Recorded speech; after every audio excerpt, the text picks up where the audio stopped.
Pawan Singh power star एक post में कहते हैं जितना भी सब कुछ सही किया सब गलत लोगों के लिए किया।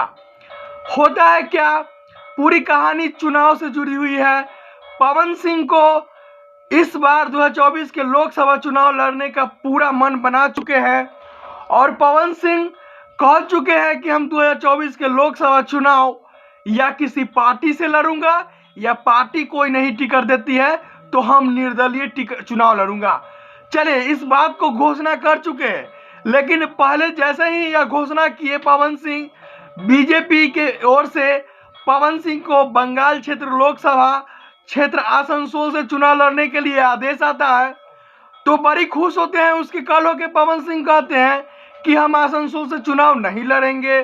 फिर पवन सिंह को कुछ वीडियो और कुछ सोशल मीडिया पे खबर चलती है कि पवन सिंह अपने होम यानी अपने संसदीय क्षेत्र आरा से चुनाव लड़ेंगे। फिर केंद्रीय मंत्री आर.के. सिंह भी और जाते हैं कि हम जब लड़ेंगे तो आरा से ही लड़ेंगे।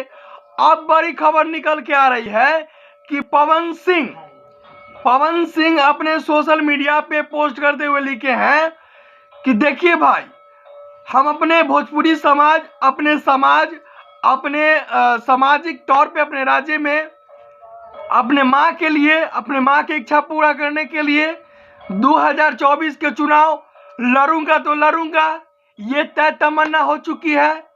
चाहे बीजेपी की ओर से टिकट दिया जाए या कोई गठबंधन की ओर से, हम तो चुनाव लड़ेंगे।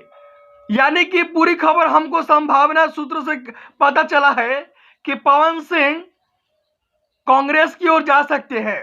अगर पवन सिंह को बीजेपी की ओर से आरा से चुनाव लड़ने का टिकट नहीं दिया जाएगा तो पवन सिंह आरा से चुनाव लड़ने के लिए वो हर तत्पर पर, या निर्दलीय हो या किसी पार्टी से हो, वह लड़ने के लिए तैयार है।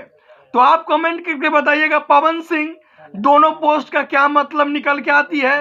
पवन सिंह दोनों पोस्ट क्यों किए कि सब कुछ किए लेकिन गलत लोगों के लिए किए।